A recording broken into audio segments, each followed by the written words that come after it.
ముఖ్యమంత్రి పదవి పోయాక వైసీపీ అధినేత వైఎస్ జగన్మోహన్ రెడ్డి కష్టాలు మొదలయ్యాయి. ఇప్పటికే పార్టీ సిట్టింగ్లు కీలక నేతలు గుడ్ బై చెప్తున్నారని సతమతం అవుతుండగా అధినేతకు తాజాగా మరో ఊహించని జలక్ తగిలింది.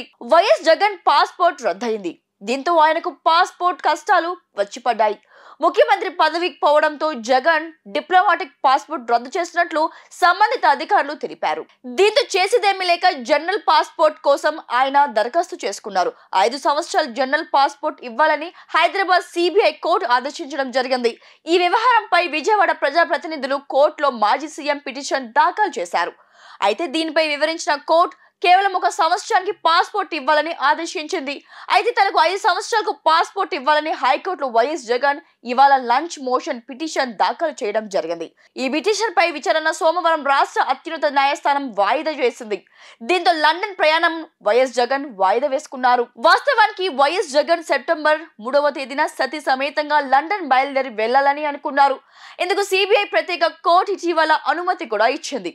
కుమార్తె పుట్టినరోజు వేడుకల కోసం 25 దాకా అక్కడే ఉండాలని భావించారు.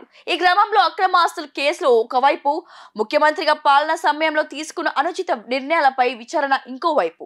పార్టీ రాజ్యసభ సభ్యులు మోపిదేవ్ వెంకటరమణరావు, బీద మస్తాన్ రావు రాజీనామా చేసి టీడీపీలోకి వెళ్లేందుకు సమాయుత్తం కావడం, పార్టీకి ఉన్న 11 మంది రాజ్యసభ సభ్యుల్లో 4 తప్ప మిగతా వారు పక్క చూపులు చూస్తున్నారన్న ప్రచారంతో భవిష్యత్తుపై వైసీపీ శ్రేణులు కలవరపడుతున్నాయి.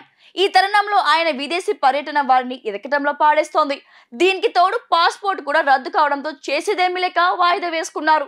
అంతేకాదు డిప్లొమాటిక్ పాస్పోర్ట్ కు బదులుగా జనరల్ పాస్పోర్ట్ అప్లై చేసుకున్నారు. ఇందులోనూ ఏడాది మాత్రమే అని కోర్టు 5 ఏళ్లు కావాలని జగన్ అడుగుతున్నారు. ఏపీ హైకోర్టు సోమవారం నాడు ఏం తెలుస్తుందో చూడాలి మరి.